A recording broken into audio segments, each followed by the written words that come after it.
nesse ensaio, o que eu tentei fazer? Eu tentei analisar as relações das frações da classe burguesa no Brasil, entre o governo de Fernando Henrique Cardoso até o governo Temer, passando aí analisando um pouco a questão do golpe, do impeachment, o governo de Lula e Dilma.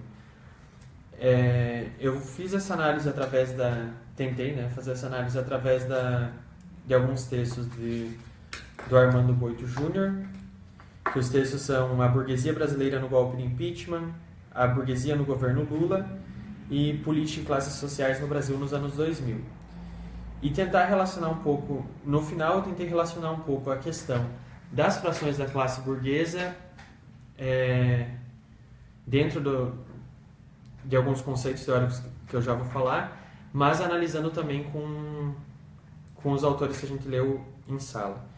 Então, a primeira coisa para meio que dar uma introduzida no que eu quis analisar é algumas concepções que o próprio Boito usa no texto dele, que é a concepção uma delas é a concepção de bloco no poder. Que o que é? Ele diz que, esse conceito é de Pulantzas, né? E ele vai falar que o bloco no poder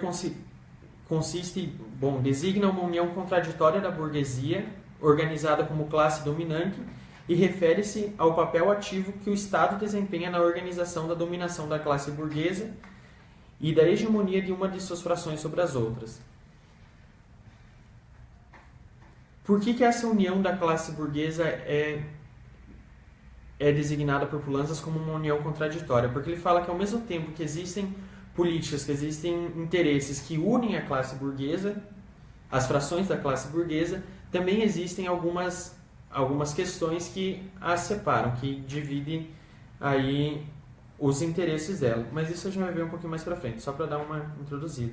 Outra questão também que o Boito também se usa, pega essas concepções de Pulantzas, o Estado como estrutural e objetivamente capitalista, e a relação que essa relativa autonomia do Estado que Pulantzas vai falar, como que essa autonomia do Estado acaba promovendo e gerando um mito de que o Estado representa as massas. As massas, e desvinculando um pouco o Estado da burguesia. Mas, estou só dando aquela introduzida, né? Daqui a pouco eu falo mais sobre isso para a gente analisar dentro dessa relação das frações da classe burguesa. Outra questão é também de Pulantzas, de como que o Estado organiza dentro do bloco no poder uma certa hierarquia das frações de uma fração da classe burguesa sobre as outras.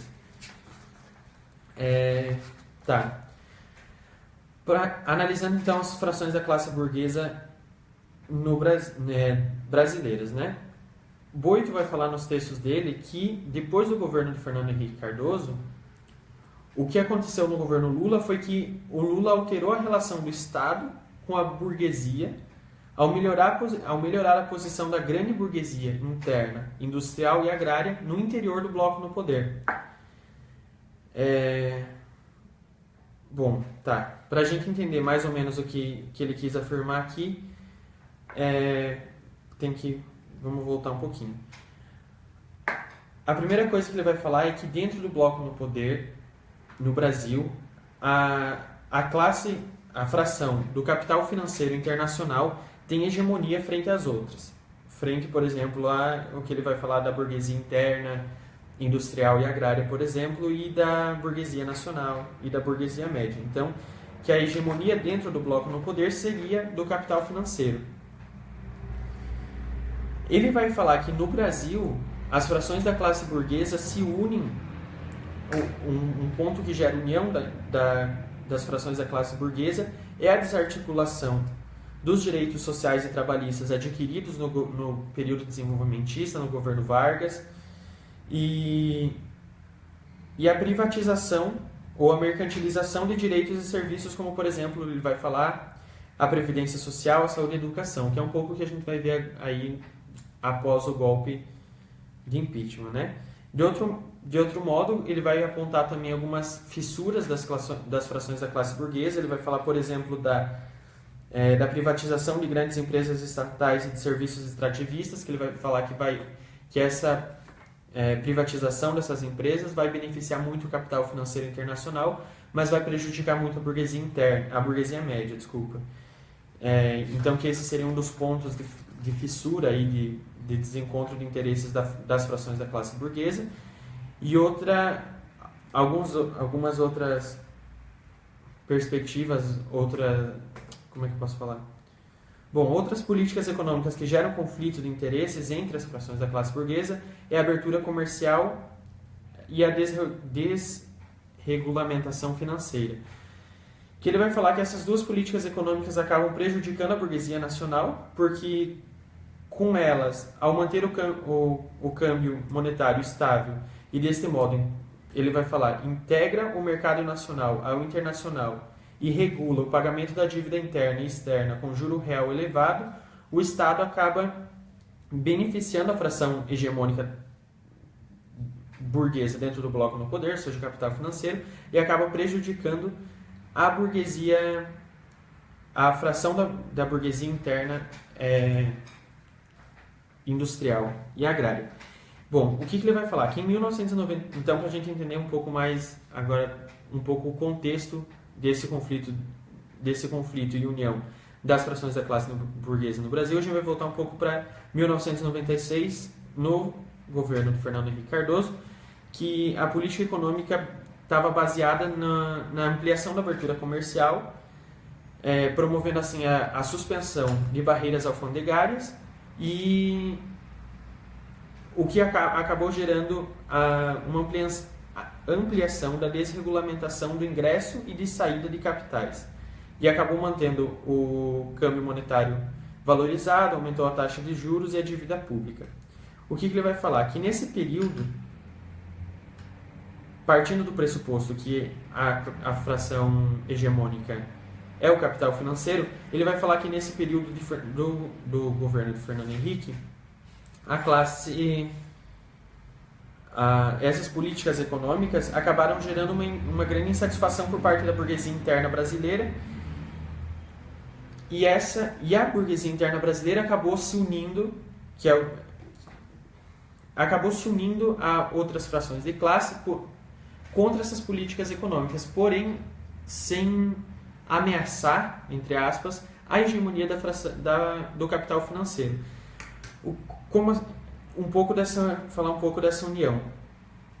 Ele vai falar, por exemplo, no ano um pouco antes do Lula ser eleito, ele vai tratar da união que a Fiesp, a Federação das Indústrias do Estado de São Paulo, e a CNI, Confederação Nacional das Indústrias, acabam se aliando nesse momento à CUT, Central Única dos Trabalhadores, contra essa política econômica de Fernando Henrique.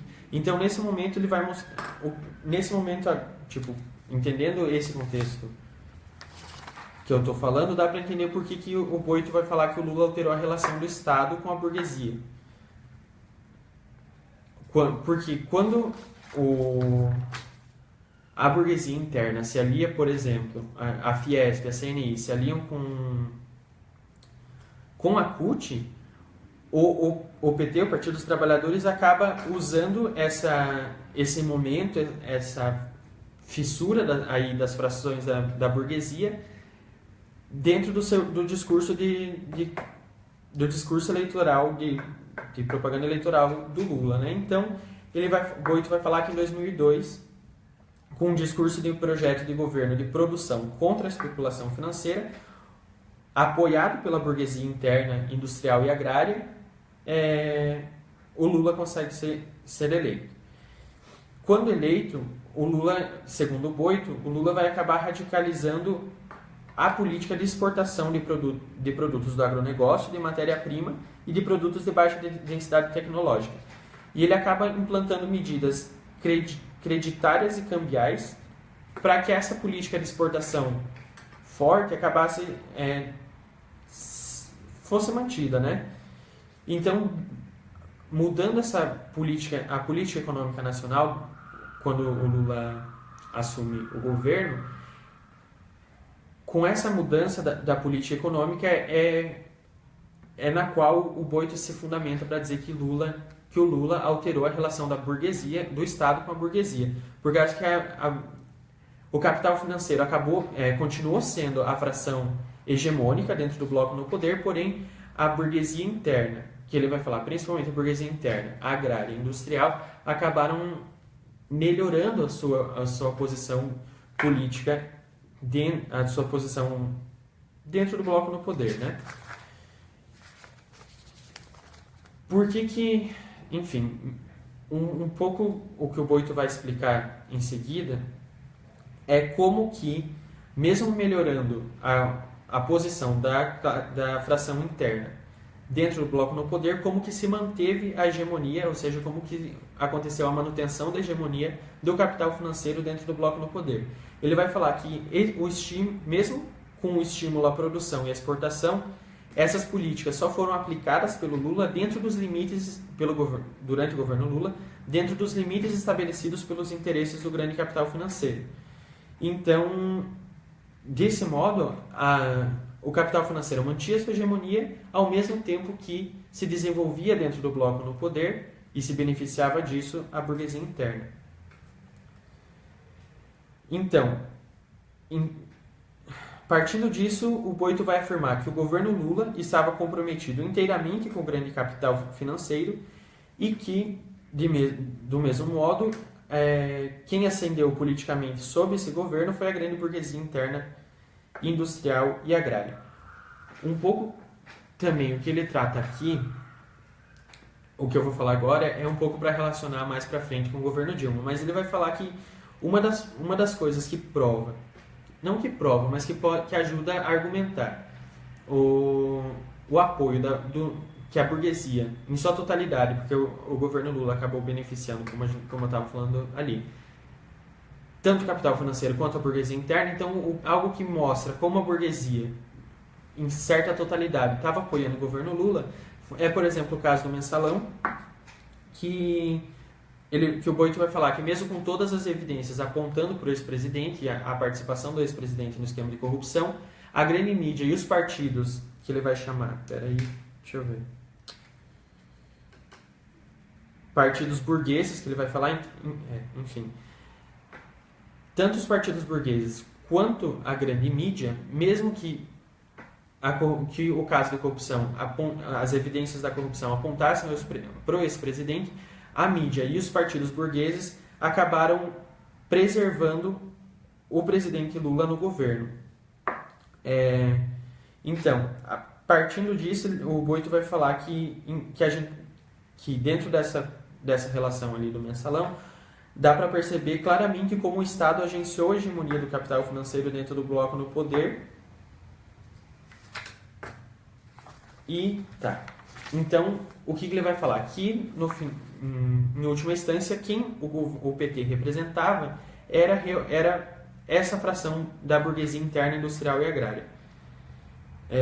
Apesar de que ele também destaca, que é algo que é meio que fundamental destacar, que ao mesmo tempo que ele representava a fração da burguesia interna, o governo Lula impunha sobre essa fração alguns sacrifícios em prol do desenvolvimento e da consolidação de programas sociais.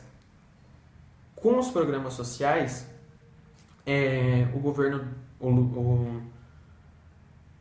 o Lula consegue muito apoio popular.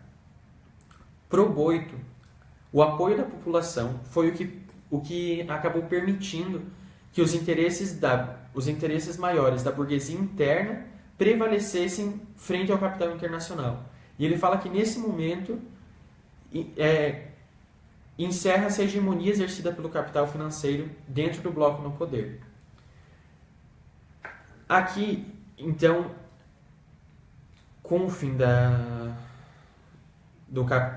hegemonia do capital financeiro, Boito vai falar que o golpe de impeachment foi dirigido exatamente pelo capital financeiro internacional, apoiado pela classe média, em prol da conservação e da manutenção dessa hegemonia que agora sim estava, como eu falei antes, não estava ameaçado, mas agora sim realmente essa hegemonia, segundo o Boito, acaba sendo ameaçada, então eles articulam o golpe.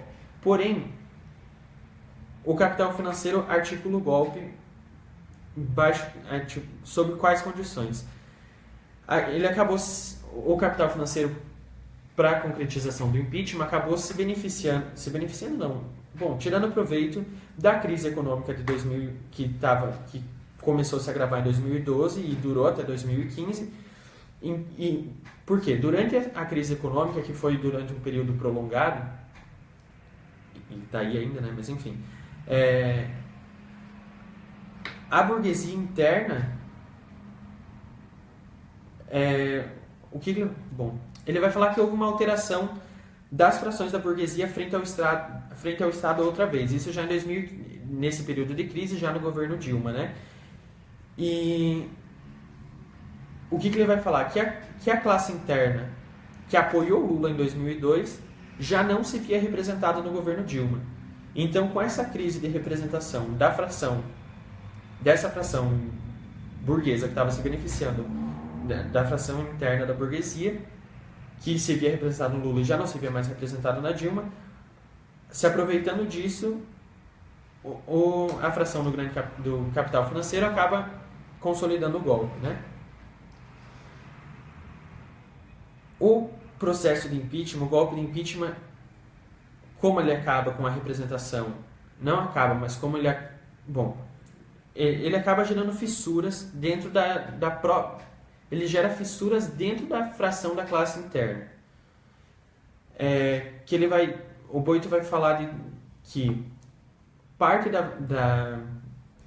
da burguesia interna, que ele vai citar nesse momento, a indústria de construção naval, se manteve neutra frente ao processo de impeachment, frente ao golpe.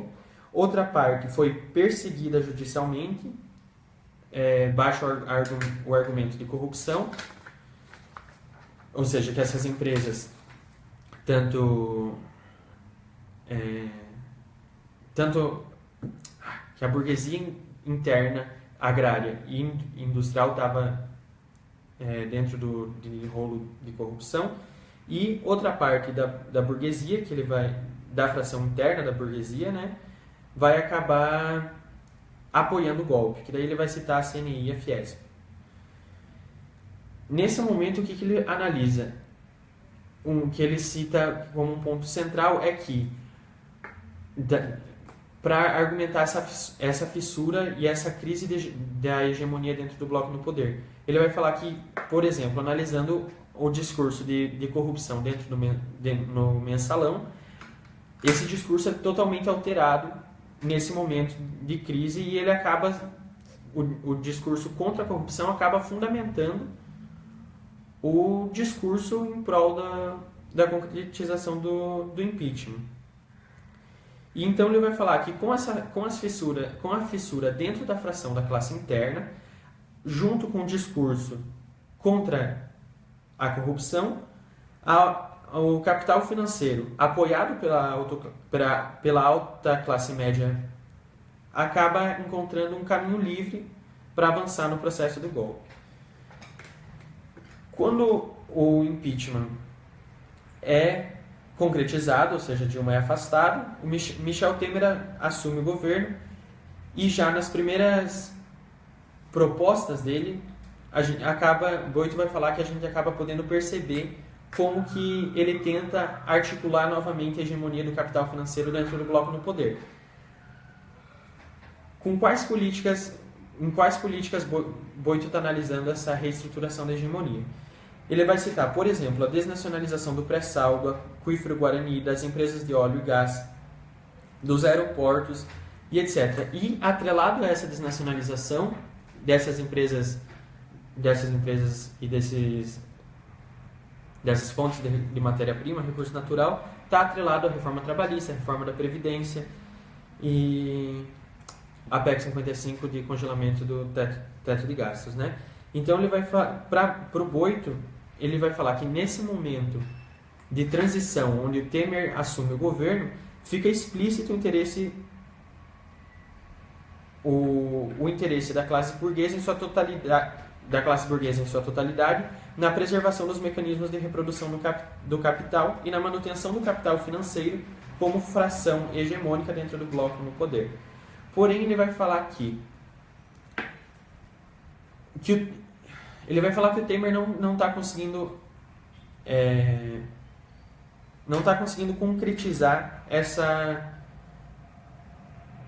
articular novamente essa hegemonia do capital financeiro dentro do bloco no poder. E ele vai falar que essa problemática dentro dessa rearticulação do capital financeiro tem duas ou três causas fundamentais. A primeira é a falta de legitimidade do governo, atrelado a protestos frequentes que o governo vem enfrentando.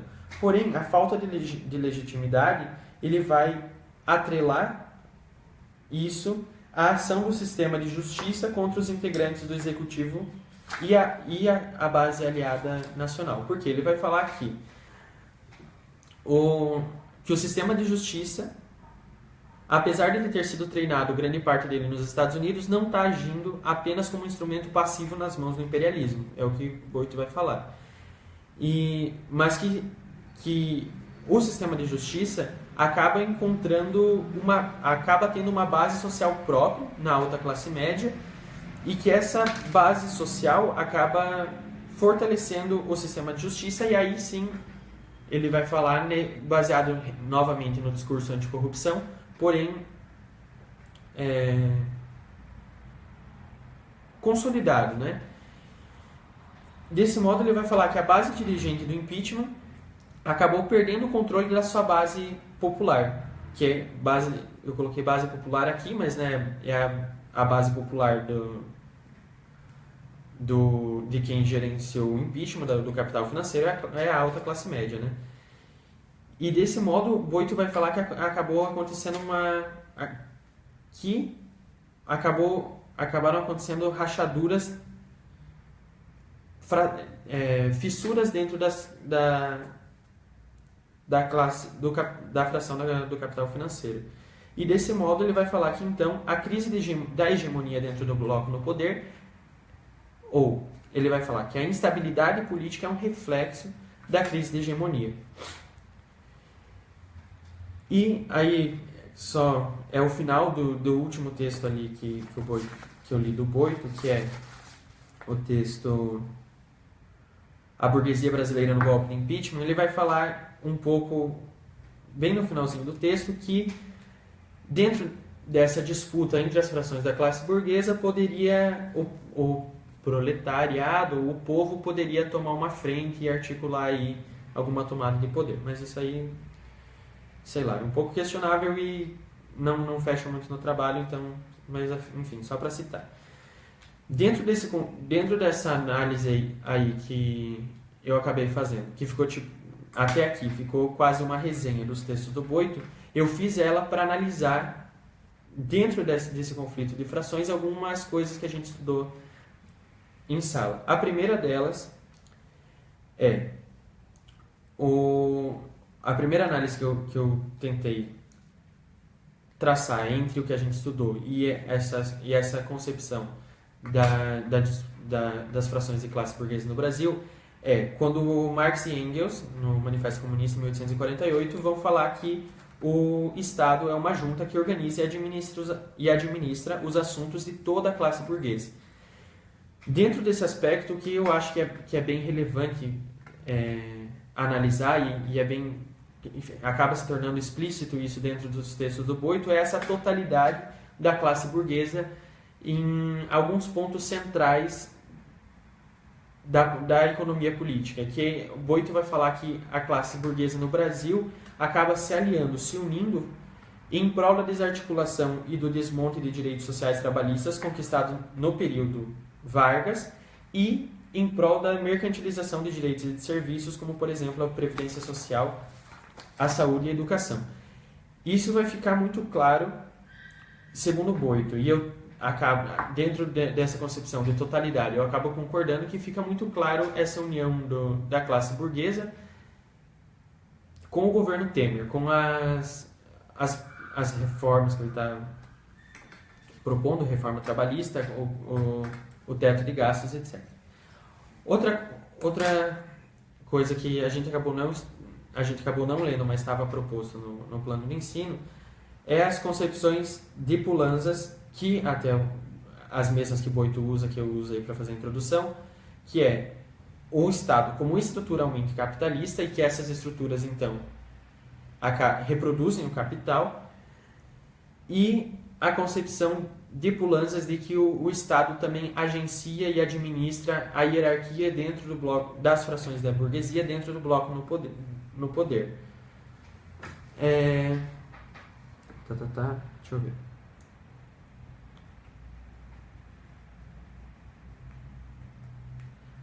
Tá. Nessa perspectiva do Estado como estruturalmente capitalista, dá para a gente atrelar a questão de que, quando a burguesia interna que apoiou Lula, ela estava se beneficiando, ainda que o governo Lula e o governo Dilma também colocassem e impusessem sobre a fração interna da classe burguesa alguns sacrifícios em prol da consolidação de programas sociais, quando não se torna mais interessante, financeiramente, politicamente, para a fração interna da burguesia. Como é que eu posso explicar? Ou seja, quando não vale mais a pena apoiar o governo Lula e o governo Dilma, eles acabam rompendo com esse governo e acabam retomando uma agenda de manutenção das estruturas do capital. Outros dois aspectos que a gente estudou em sala, que eu acho bem relevante tratar nesse momento, é a questão do reformismo dentro do texto de Rosa Luxemburgo e também o vanguardismo ou a burocratização que ela trata da burocratização da social-democracia alemã, né? Dentro da questão do reformismo também dá para analisar a questão da consolidação de programas sociais no Brasil, atrelando a questão que Rosa Luxemburgo vai falar, que as reformas sociais elas geram o desenvolvimento tanto do Estado quanto do capitalismo. Então, eu acho que é bem pertinente essa concepção dela do reformismo, como que a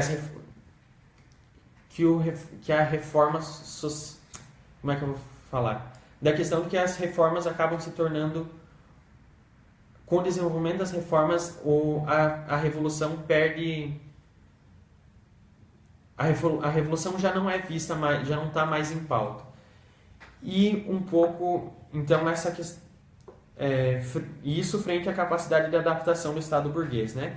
Então, como ela acaba postulando, eu acho que é bem pertinente a gente tratar um pouco disso, que é como as reformas sociais acabam se tornando insuficientes frente a uma perspectiva de socialização,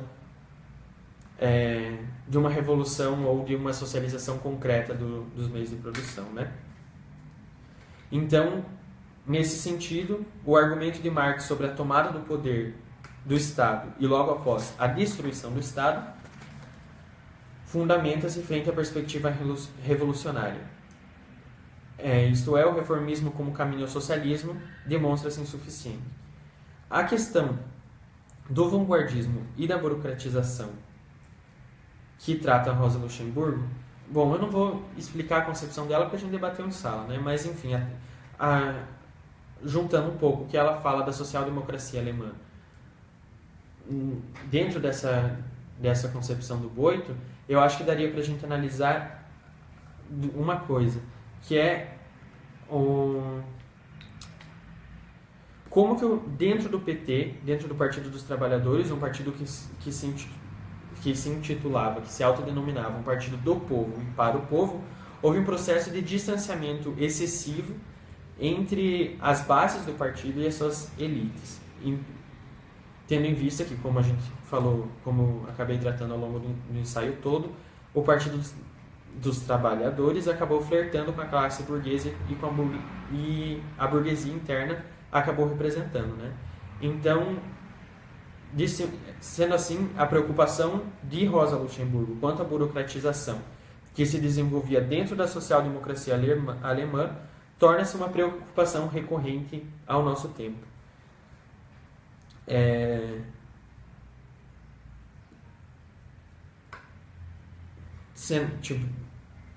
A partir disso, a gente pode ver que a perspectiva de Marx da necessidade da unificação da classe proletária dentro de uma perspectiva revolucionária é essencial e se fundamenta muito dentro desse contexto histórico, desse contexto analisado no ensaio, né? Então, enfim, era isso que eu tinha para apresentar. Eu acho que dentro dos textos do Boito, dentro dessa concepção das frações de classe, das frações da classe burguesa no Brasil, dá para ver muito da teoria vista em sala, tanto de Rosa Luxemburgo quanto do 18 de Brumário. Bom, essa análise do Boito é meio, eu acredito que seja muito baseada dentro da concepção política do 18 de Brumário, de relação e conflito de classe,